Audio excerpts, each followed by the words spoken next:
So let's get on with the show. Welcome to another episode of Woolen Spinning. My name is Rachel and I can be found pretty much everywhere as Well for Pearls.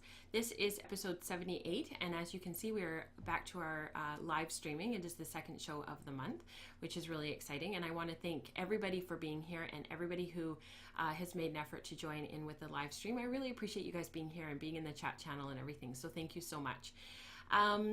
We have a lot to talk about today. I just was saying to everybody who's in the chat channel right now that I actually forgot to do the Patreon draw this month for the calendar. So have a look at the show notes to see if you won, if you're a Patreon subscriber, and if you did, can you please send me your mailing address? And whomever wins, congratulations. And I'll pop that in the mail this week sometime because I have a ton of mail to go out. Before we go too far into the show, I really want to remind everyone, yesterday actually, so we're recording this on Saturday, August 12th, and yesterday on August 11th, I released the extra Woolen Spinning Radio episode that's available for everyone. So if you want to go look at the blog, wellforpearls.com, I chatted about Tour de Fleece. It's quite a short show. I think it's only about 20 minutes. And so I awarded a whole bunch of prizes. I think I awarded 11 prizes in total. We had 52 spinners on our Tour de Fleece team, so you actually have a pretty good chance of winning something. If you guys can have a listen to that, and if you won, please send me your mailing addresses, because for the first time in a while, I don't have anybody's mailing address. So if you guys could send that along to me, that would be awesome. And congratulations to those who won. I've been teasing for the last couple of episodes about showing you my Lendrum quill, and I just haven't had a chance to do that, so I thought that we would start with that today because I keep teasing it. I had written the review article in the most recent episode, in the most recent edition, what's that word, issue of Ply Magazine, and so I thought that I would show it to you today. Last time I just didn't have it with me, and the time before you guys asked to see it, so I thought I would show it to you now. So you can see it down on the second screen here. This is the what you would consider the traditional whirl of what you would find on a traditional wheel. This is the part back here that attaches to the wheel. Now if I hold this up against my face, you can see how big it is. So in relation to my face, it's huge. Now I have on the tip here, I have it covered, and it comes with the cover from Lendrum when you order it, and that's the tip there. So you can see how pointy that is. It's pretty pointy, like it feels like the tip of a hackle, or the tip of a probably a hackle would be the closest, or maybe an Old English comb if you guys have had access to those or know what those are. It's very, very pointy. So I wrote in the article that the quill, the Lendrum quill, looks like a medieval torture device. It really does. And if you have little kids at home and you're thinking about getting a quill, or you're thinking about trying one, be really mindful of kids being around, because the kids were really interested in this and they thought it was really cool, and it goes really quickly, because you can see back here there are two more whirls back here. So there's, I think this one is like 56 to 1, and this one's like 36 to 1, and then this one is like 11 to 1 up here. So there's like these three different sizes, and this thing starts going incredibly quickly. And really fast. And the kids kept wanting to get in front of me, and yet because of how I spin, the quill was very, very close to me, and it didn't give me a lot of space to work. And then the kids are trying to see it, and you could just see it was ripe for disaster for a child to poke their eye out. So I keep this stored up high, out of reach, where they can't even see it, and then it just takes all, sort of curiosity away. The other thing, because I was just learning and I wanted to just get started, was I actually put a leader on, and so when you're spinning, see if I can get that into the, you can at least start by spinning off the tip of the quill. See if I can get some momentum like this. And you can get some twist up into your leader, and then of course you can start spinning long draw. And so that was sort of an interesting, it was sort of like spinning on a supported spindle, except that you are on a wheel and you're treadling yourself. The 11:1 ratio up here, I couldn't get enough twist in, so I ended up going to the middle ratio, and that worked really well. So that's what it looks like, and we won't go on and on about it, but that's the quill. And I don't know if anybody has any questions about it. Yeah, Candace says it's sharp, but it's so much fun. You're so right. It is. Quills are really fun to play with, and they spin long draw. Like, it's so fantastic. It is the stuff of nightmares for imaginative mums. That's what Rebecca says. It's so true. Yeah, Eve, you're right. The wool pickers are kind of scary because they swing. So if anybody's never seen a wool picker, go on YouTube and find a picture of a wool picker, a home wool picker. So there's the tray, and then the wool picker goes across and kind of swings, and you just, that's terrifying, because if the wool picker comes up on one side and the kids are there and they're standing there, if their head is there or their hands, you can just see them being scraped and pulled back. So and once they get a certain momentum, they just go. So they're a little bit scary. Okay, so in today's show, we have, I'm going to answer a segment from Ask Anything that was actually a question from Leanne, which is awesome that she's in the channel today and in the chat channel, because she'll get the answer firsthand. I have a whole bunch of finished objects, and actually one of them I've realized I've left over there, so I'll have to reach back and grab it. I have a whole bunch of progress on my pot blanket, which is my wall hanging that I'm working on. And then I have a little bit of housekeeping, and that's for the end of the show that I thought I would save it. Because I thought maybe you guys might have some questions about it, and I didn't want to waste time at the beginning of the show. So let's start off with the question that Leanne had. So Leanne asks, so this is Ask Anything comes from the Ravelry group, Wool and Spinning, and you can find the Ravelry group by just searching wool and spinning, so no apostrophe. It'll come up on Ravelry if you do that. Please join, introduce yourselves, let us know who you are, and we'd love to have you. There's an Ask Anything thread that is stickied at the top, and Leanne asks, any advice on spinning for socks, fibers to avoid or which you would recommend? I know 3-ply is best. Is there a particular technique, or are 3-ply and chain ply equal in sock knitting?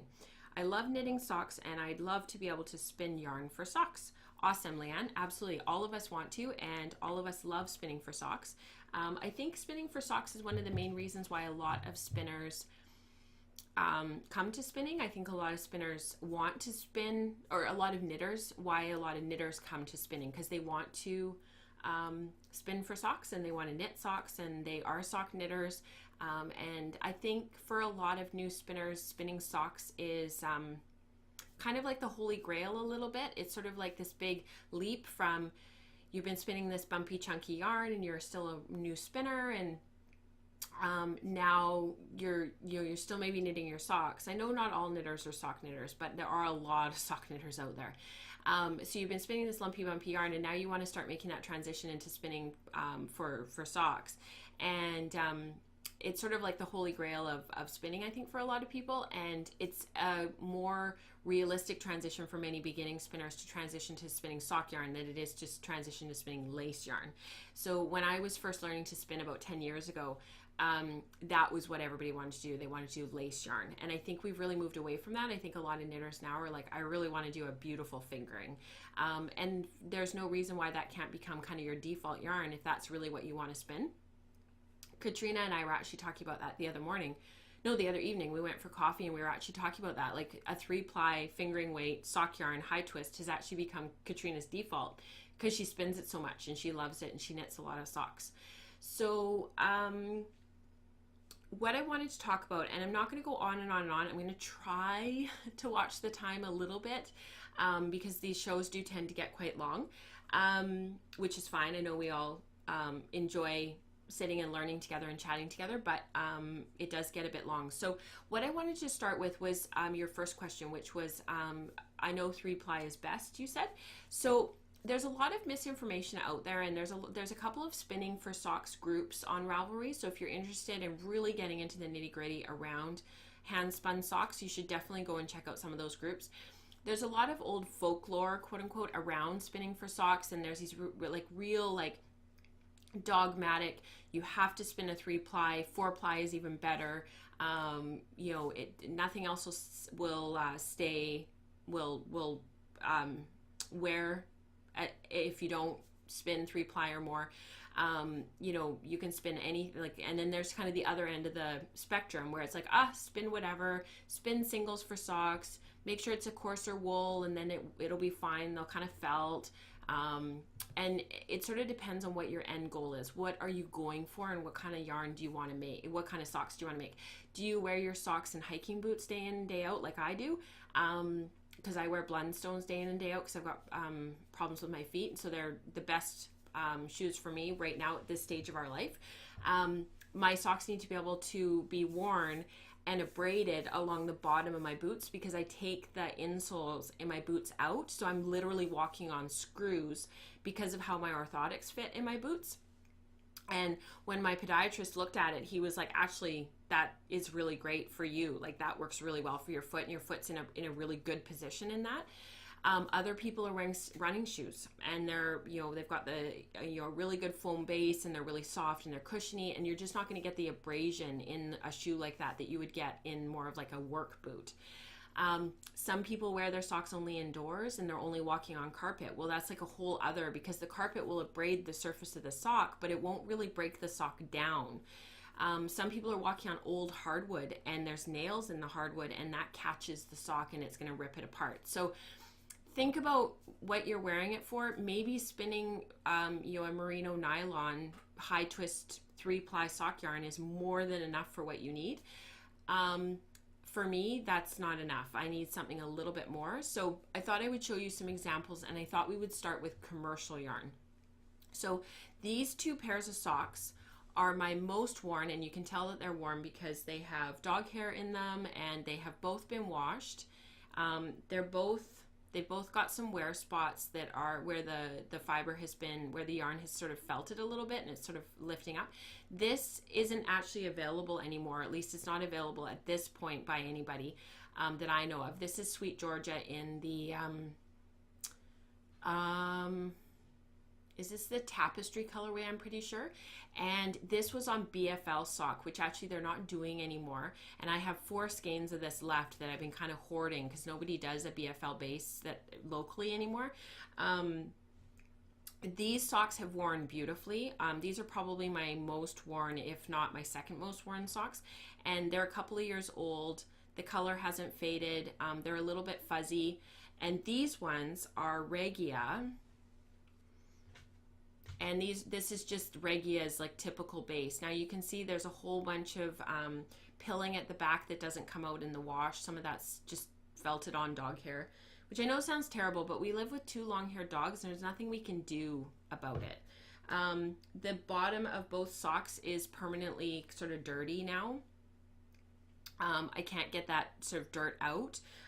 And, you know, even though these are freshly washed, they still sort of have a certain grayness to them. The overall color has definitely faded on these. Everybody knows how bright Regia is, but, you know, there's no holes, touch wood, and there's no major wear spots. So I would say, you know, for commercial yarn, this is pretty good, and this is something I would want to model off of, especially this one, because this is a little bit thicker and a little bit more heavy duty compared to these. These are definitely softer. So taking that into consideration, I started playing around with bases and what I wanted to do. And I wrote that article in the down issue of Ply magazine. And this was the sock that got all the holes in it. Now, I couldn't find the partner for this sock. I have it somewhere and I just couldn't find it. Now, this was a 2-ply. And the grist of this sock, so that means the weight the yards per pound, was quite a bit lighter than its 3-ply partner, because I was just starting the experiment and I hadn't sort of started playing with that yet. And in the end, these ones didn't hold their form at all. So the top was it bagged out quite badly. I couldn't get them back into form after I had washed them and worn them. So over the course of the month of wearing them, they just didn't stand up. because these are a 2-ply, the yarn just didn't have enough structure to be able to cope with the wear and tear that I was putting on these socks. So I did the experiment, and as you can see, a nail got caught in them, and it just ripped them to shreds, which I didn't fix because I wanted this to be a showcase of what happened to these socks, because I'm not going to wear them because they're uncomfortable because they bagged out. Now we did this experiment again in a 3-ply and a 2-ply, and I think that's right. Yeah, this is the 3-ply. This is the 3-ply. This is the 2-ply up here. And the interesting thing about these socks is because the grist matched, so they were both roughly 1,000 yards per pound each, even though this one was a 2-ply and this one was a 3-ply. They wore exactly the same, and they look like they're matching socks, even though there's different plies in them. So I did that experiment, and this is Suffolk, so it's a much more hardy wool, a much more well-rounded. I should switch the cameras. A much more well-rounded sock for fiber for hard wearing.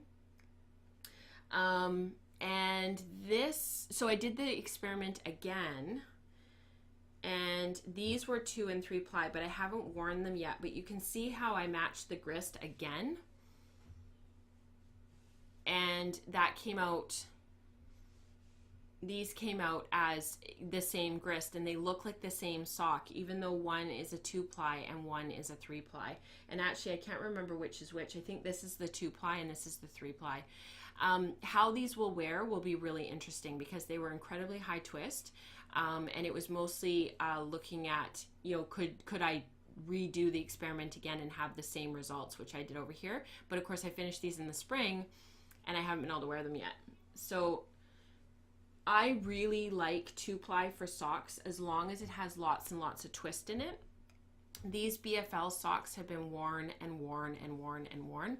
You can see on the bottom the same changes that I had with the commercial yarn. These were incredibly high twist. This was a combo spin that I talked about on the podcast about 2 years ago when I very first started. I think this way back towards the beginning. This is the sole of both of these. Again, there's no holes. This is a superwash BFL with no nylon in it. It was just superwash BFL from Smith & U that I combo drafted. So I mixed the colors up and combo drafted as much as possible. And these are 2-ply. So they have not only kept their shape a little bit better than the other socks did, mostly because I think it was a little bit of a thicker yarn, so it had more structure to it. And they've worn about the same as my commercial socks. So I think I would probably compare these very closely with my BFL. These feel and look very, very similar. These are my commercial socks and these are my handspun. So, and those are 2-ply. Now these got felted, and I've talked about these before, but these were my 2-ply Cheviot socks that I felted by accident. I can still put my foot in them. I can still technically wear them, but they're not very comfortable. Now these were 2-ply. I spun these before I spun these ones that got damaged. And I think that unfortunately I was just too rough on these. So I put them in the washer. I really didn't pay attention to whether or not I was putting them into a cold water cycle or not. I was too rough on them. But that said, I'm going to make these again. These were my favorite socks I've ever made. And these were high twist 2-ply. Again, a grist of about 1,000 yards per pound. And I just loved these socks. Just loved them. So I'm going to look in the chat channel and answer some of the questions. The one thing I will say was a long time ago there was an article in Ply magazine on spinning singles for socks, and she did it with Gotland, and she wore them for a month, and they got really felted on the bottom. They looked brand new at the end of the 1 month. So I think it really depends on what your end use is. Towards the end of the experiment, she was out on the concrete, like scuffing her heels to try to get the socks to break down, and they just wouldn't. And I think the reality is if you're gentle in the washing and you don't felt a 100% wool sock, which I've talked about before on the podcast, that our life is just not in a place right now where this is not going to happen. This is going to keep on happening. And so I've really chosen to stay away from some of these fibers as a result. Then it just doesn't, if you can hand wash your socks, or if you don't have dogs around and you don't have to worry about getting the dog hair out and stuff, I mean, really, there's no reason why you can't have 100% wool socks, and use wools like Cheviot, Romney, Suffolk, Gotland, BFL, Corriedale. They all make really great socks. Okay, let me look in the chat channel because this just takes me a minute.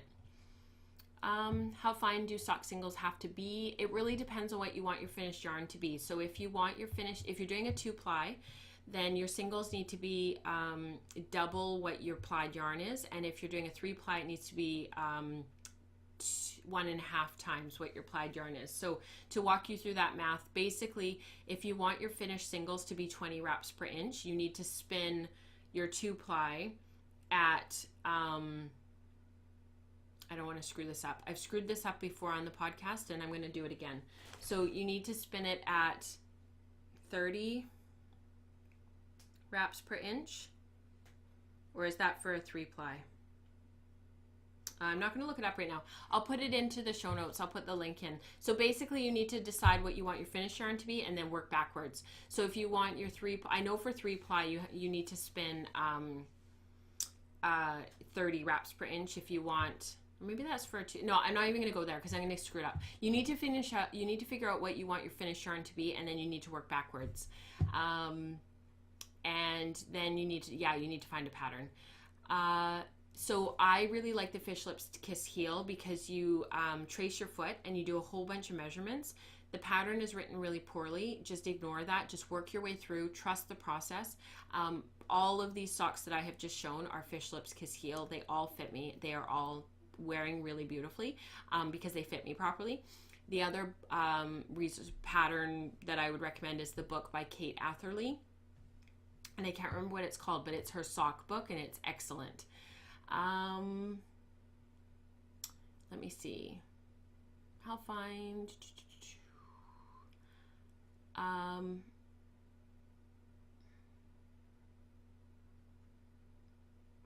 Let me see. Sorry guys, I'm just looking at what people are asking so that I can answer them. Could you show the first 2 socks again while the camera is switched? Oh yeah, totally, Rebecca. So the commercial socks, right? I'm assuming. So these are my commercial socks. I always forget to switch the camera angle because like the first show or 2 I was really good at switching, and then I kind of got away from doing it. I just forgot. So I'll show you the worst of the worst. So these are the Regia and these are the BFL, the Sweet Georgia BFL. Are there any breeds of wool that you would not use for socks? So I probably would stay away from merino. I would probably stay away from, I was going to say Polworth and Falkland only because they are technically finer wools. I would definitely stay away from Cormo. Chargy is great for socks. Corriedale's great for socks. Falkland would probably be okay. It just depends on how hard you are on your socks. I mean, some people wear merino nylon socks for years and they swear by them, right? So it really depends on how hard you're going to be on them. By high twist, do you mean both singles and ply? Yes. Here I'm talking about high twist singles, high twist ply. When I talk about high twist, I'm talking about extremely high twist. So for example, these BFL socks that are the equivalent of these, that are my 2-ply, I spun those at 22-to-1 for the singles and I plied them at 22-to-1. So very, very, very high twist. Not to the point where the singles breaks down and starts breaking, but definitely higher twist than these. So I didn't show you guys these ones. These are my Hummingbird colorway socks. These were a chain ply. The reason why I don't like these quite so much is because they, with chain plied socks, you can feel the knots of the chain underneath if you've got really sensitive feet. The other thing that people don't like about them, and I've never heard of anybody actually having this as an issue and actually, you know, having them break. But if a traditional 2-ply or a traditional 3-ply, if one of the strands breaks, you've still got one of your plies to hold the sock strand in place, and you can, you know, fix it and graft over it. But if theoretically in a chain ply, if you have where your knot is and one of your strands breaks, theoretically all of it's going to become unraveled. I've never actually seen it happen. I've never been able to actually get that to happen, but that's the thought. So a lot of people will say no chain ply for socks. Again, it depends on what you're doing. These were superwash and these had nylon in them. This was a merino nylon, my hummingbird socks, and they've fared okay. They are also more of a sport weight than a fingering, so they were also more of like, they were a thicker sock to begin with, and I haven't worn them a ton because they are thicker and they're a little bit uncomfortable in my shoe. Silk is definitely good. A lot of people go with tencel and nylon because there's this sort of thought out there that you need that to strengthen the fiber and strengthen the yarn and whatnot. We have to remember that those products were only invented in the last 60 or 70 years, since World War II. They were not using those products before World War II, and people were wearing socks and boots for hundreds of years before that.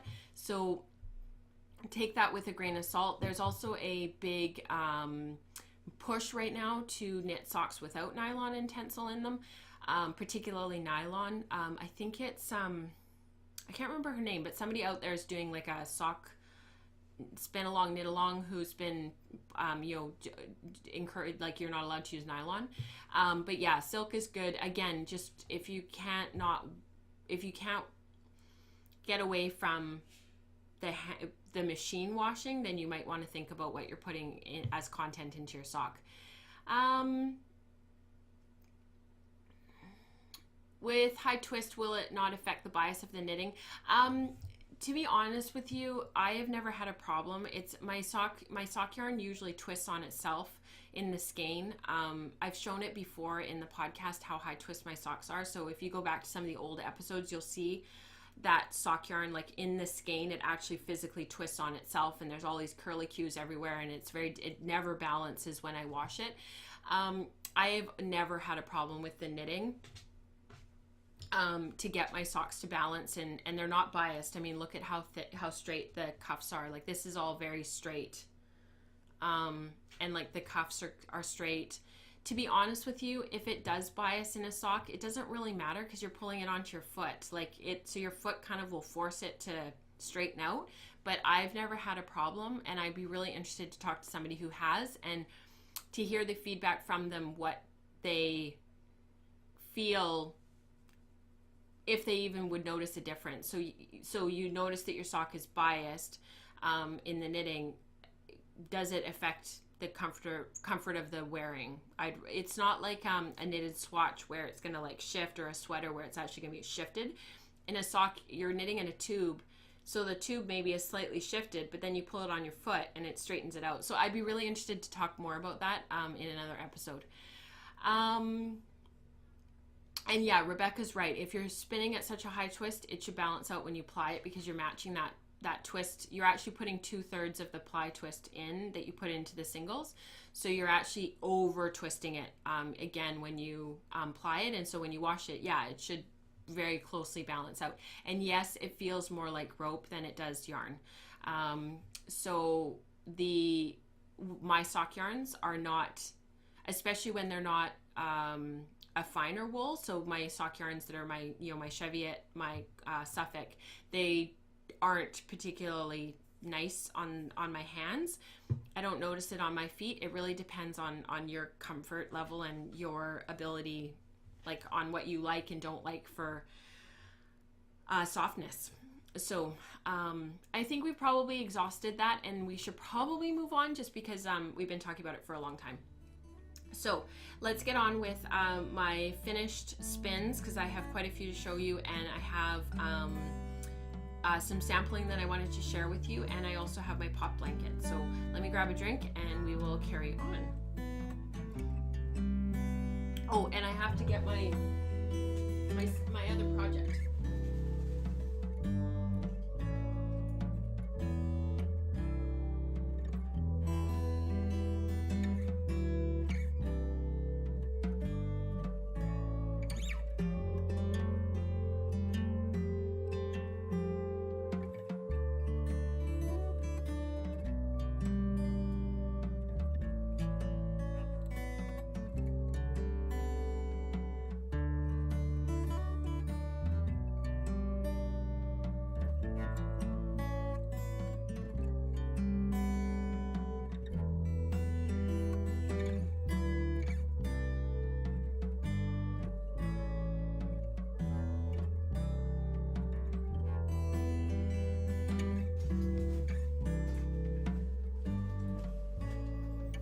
left it in my basket behind me, so I wanted to grab that. Okay, so what do you guys want to start with? Do you want to start with singles with my yarn, my finished objects, or do you want to start with my sampling? I'll let you guys decide because I can't decide. See what you guys think.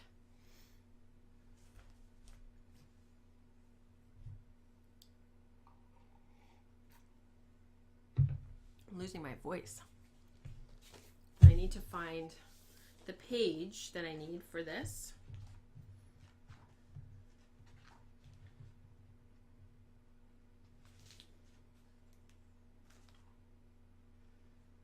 Sampling. Okay, awesome. After I put that out there, I'm like, I bet everybody's going to have a different answer. So I'm going to go with whoever answers first. So Candy, you win. Sampling. Okay, so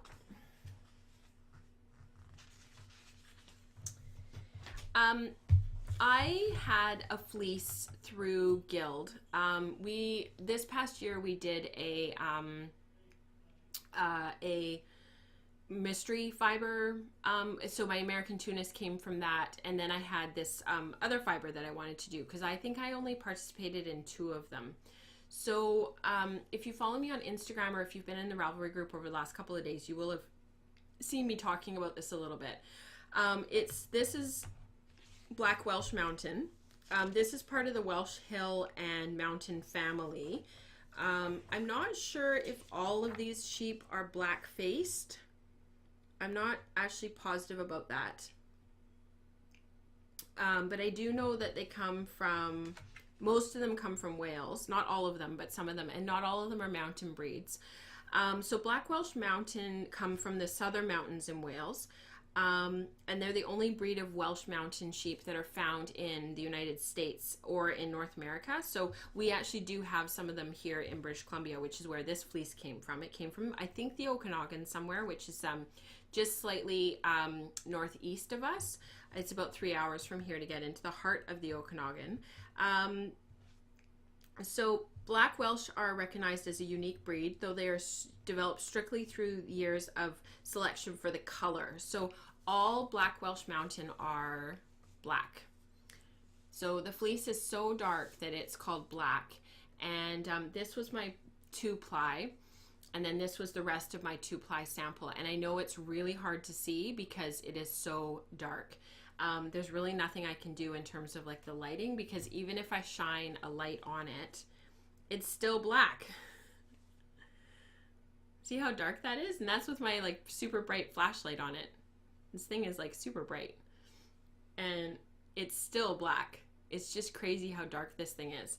So I washed the ½ pound. I think I have a ½ pound. I might have a bit more. And the fiber, so the locks are, they're almost a bit chalky. I know the down breeds are often described as being a bit chalky. Like they just feel a bit a bit chalky to the feel, and they are so dark that it's hard to decide what to do with them. So here they talk about spinning from the lock. I tried that. The fiber just sort of, it didn't fall apart, but it was really, really difficult to do that. And they don't really give you any other option. They just say, well, you can spin from the lock as an option, and that's kind of it. They don't say, this is the Fleece and Fiber source book for those who didn't see what was up at the beginning of the show. I had it sitting on the table here. They don't really talk about any other ways of spinning it. There are obviously other ways. I could have drum carded it. I could have hand combed it. Like, there's lots of options.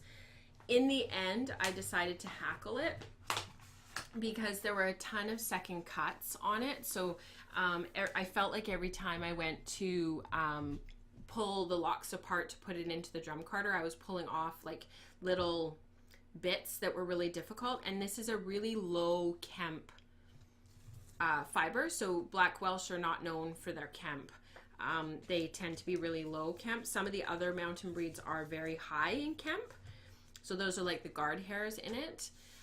So in the end, I hackled it And I did actually take a video of it, of me hackling it, and I'm going to include it in the show when I upload it on Wednesday, so you'll be able to see that.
like it's just so dark, it's hard to spin. And I found as I was spinning it, if I didn't get enough twist into it, it would just disintegrate, which for a more experienced spinner, there's not very many, like, it's not very many times that you have something that actually literally disintegrates in your hand and that you can't get the twist into fast enough. But it's quite short stapled after the hackling, because it's not actually that long. But the comb top that I pulled off, and actually I left it upstairs, I'm really sorry, I'll take a photo of it and I'll put it in to the stream of photos that I always have in the show.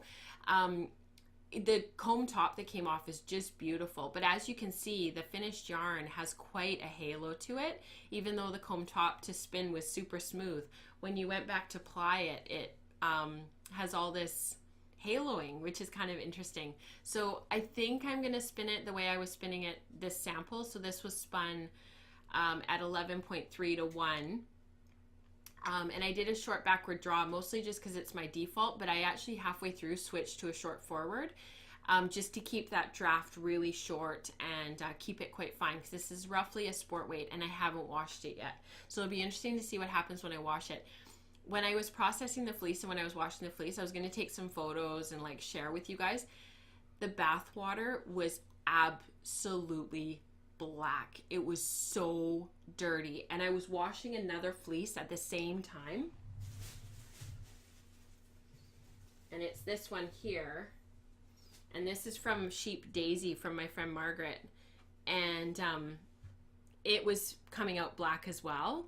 And so the water, like, I had to switch the bath water like so many times, and then I was kind of worrying that it would like stain the bathtub, because the water was so black, like you couldn't see through it. It looked like swamp. It was actually kind of disgusting.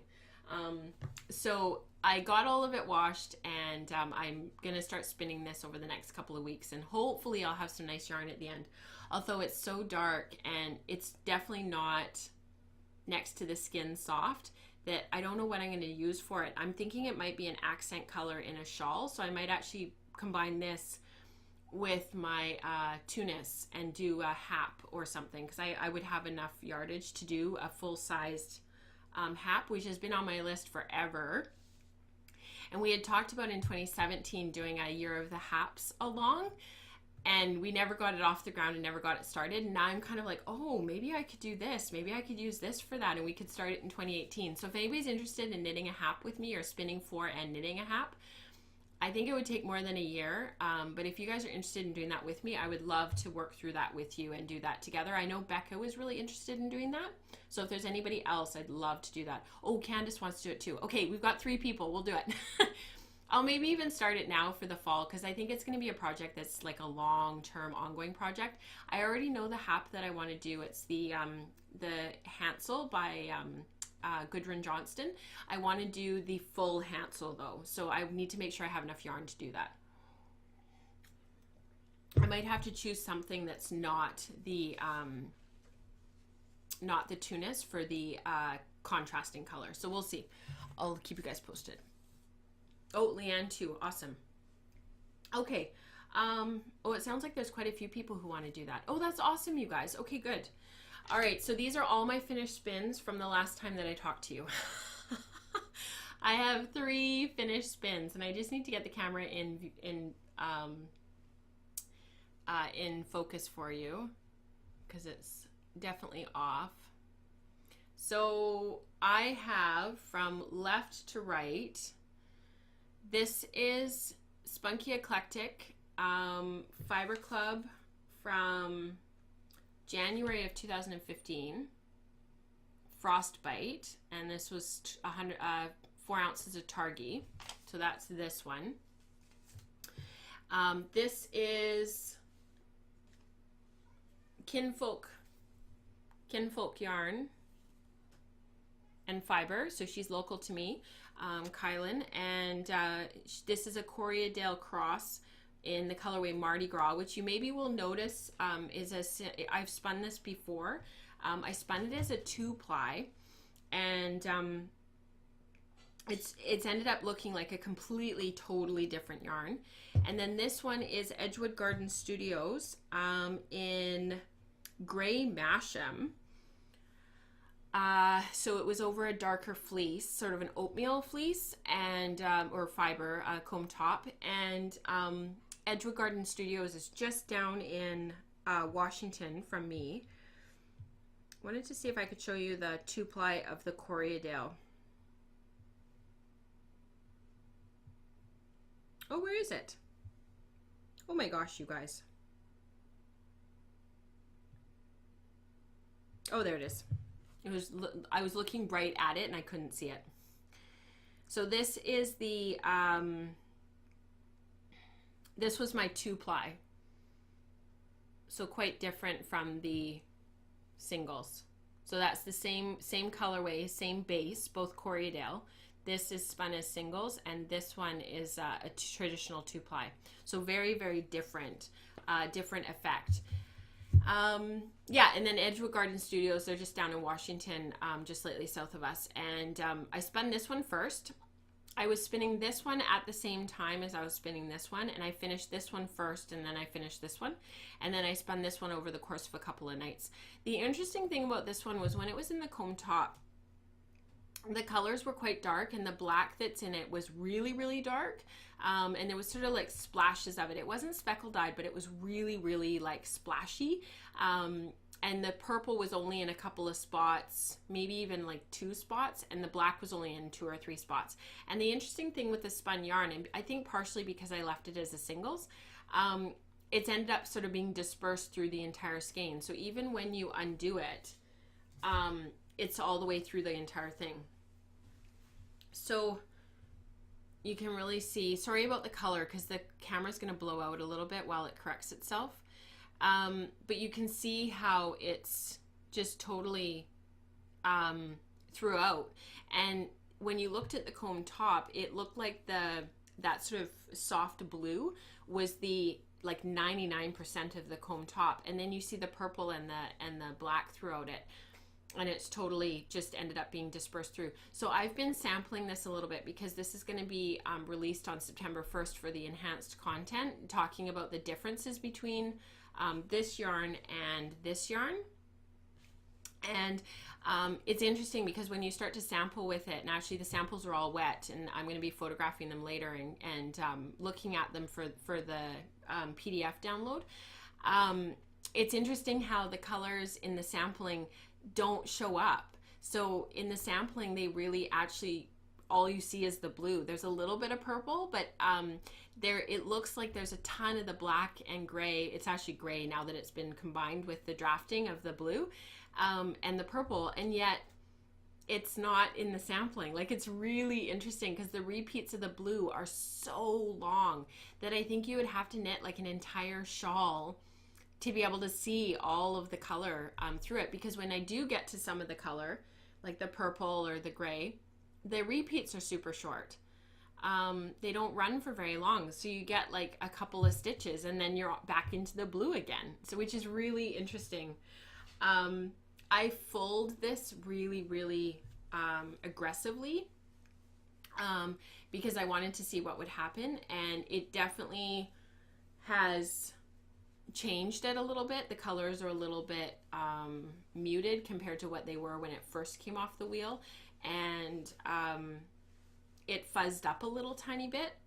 It's a little bit fuzzier than it was, so I like it. It's part of my spin the bin, so I'm done. Actually 2 more spin the bins because these 2 are both part of my bin, and so they're both done. So this one I spun at, I think I spun it at 6.4 to 1. I spun it short backward draw. I spun it over about 12 inches. So I was drafting, I think 4 times per 12 inches. And then on the 4th treadle, I would run it in.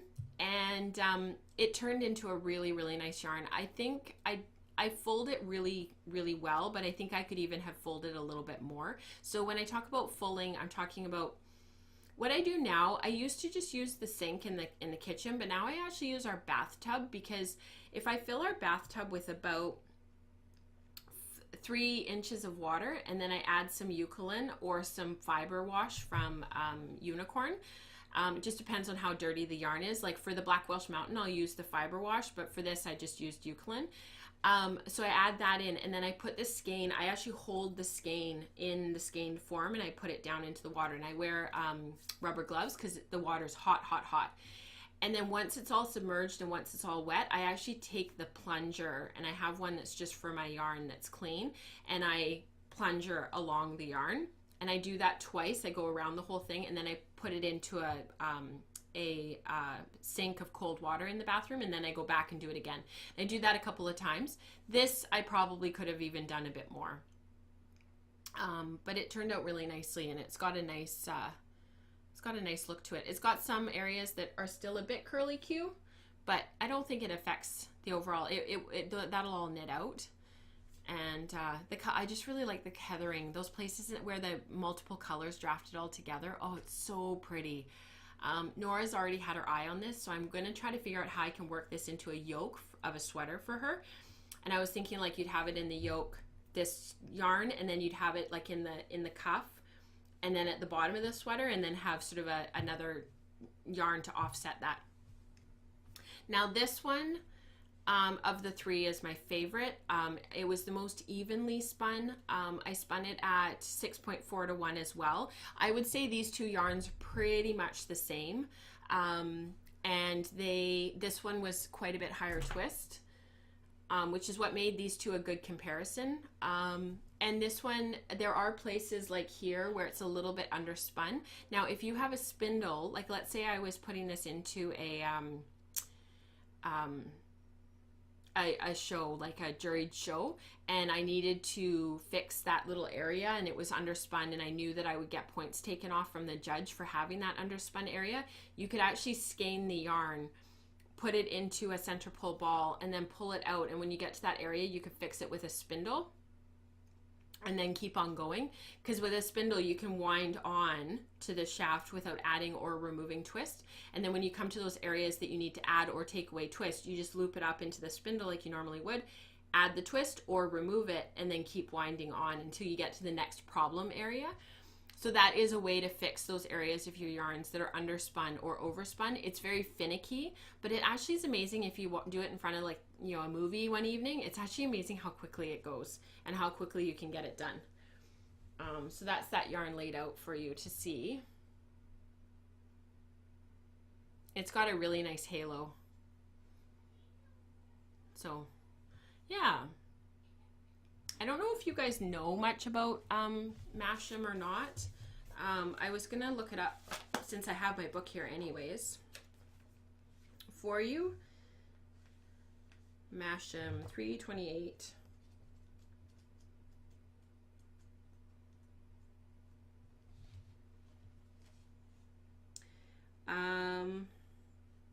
Masham, this cross is produced by breeding a Teeswater lamb, or sometimes a similar Wensleydale, to either a Dales bred or a Swalesdale ewe. So there you go. It's not a pure sheep. They grow nice fleeces with long staples and good luster, which is true. This has a beautiful luster to it. And I think it's part of like the like miscellaneous, like other sheep breeds in this book. The most similar thing that I can probably compare it to is Corriedale. It felt like Corriedale to spin. And it's just a lovely wheel. Could you use a quill attachment for the wheel to do the same thing as you do with the spindle? I don't know, you probably could. The problem with the quill is it gets so much speed going and it's a little bit hard to control it, but I think you probably could. It would probably just take some practice. So those are my finished spins for the week. This is actually why I like the show to be twice a month, because I can actually get a fair number of projects going, and I can share with you guys quite a fair number of things that I've been working on. Whereas I find with weekly, I just can't get a lot done from week to week. So this is my pop blanket. I'm noticing that we're coming up on a lot of time. We're almost at an hour. So I'm gonna show you my pop blanket really quickly, and then so I have tons and tons and tons of squares done. And so I went upstairs to our bedroom where I'm hoping to hang this thing. And I measured the area, what I need for you know, square, like the area is sort of a rectangular area.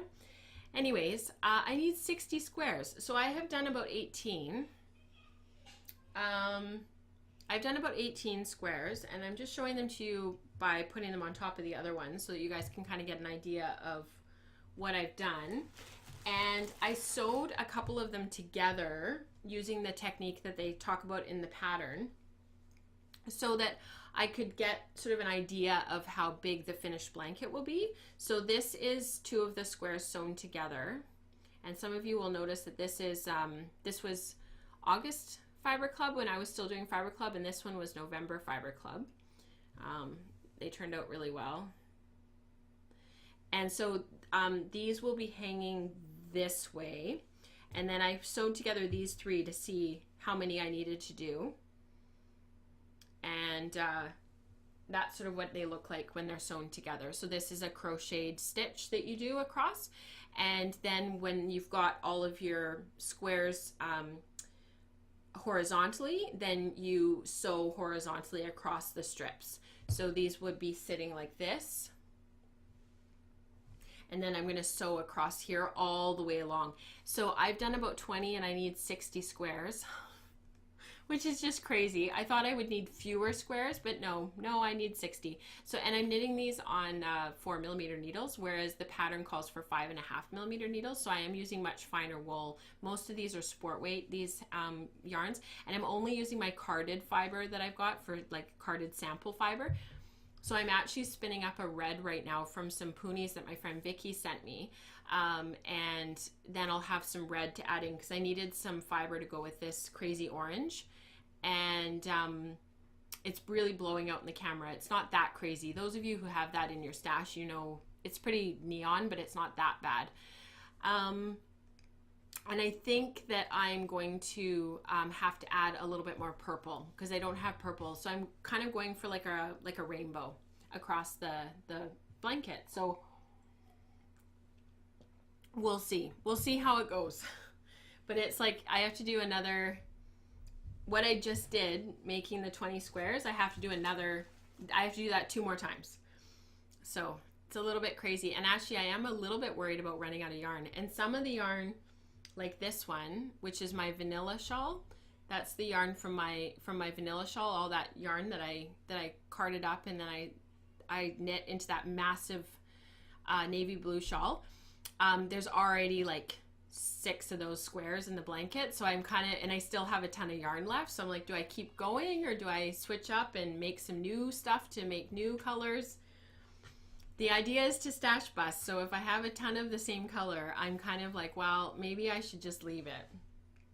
So anyways, I'm really enjoying this project. It's proving to be quite portable, and I'm actually quite enjoying it. So this is sort of how I'm envisioning it to go. So it would sort of move from, you know, sort of across in color, like sort of like a watercolor. So that's sort of what I'm looking at and what I'm hoping to do. I'm just going to switch the camera views because I'm going to do a little bit of housekeeping for you guys, and then I think we'll call it a day. So housekeeping.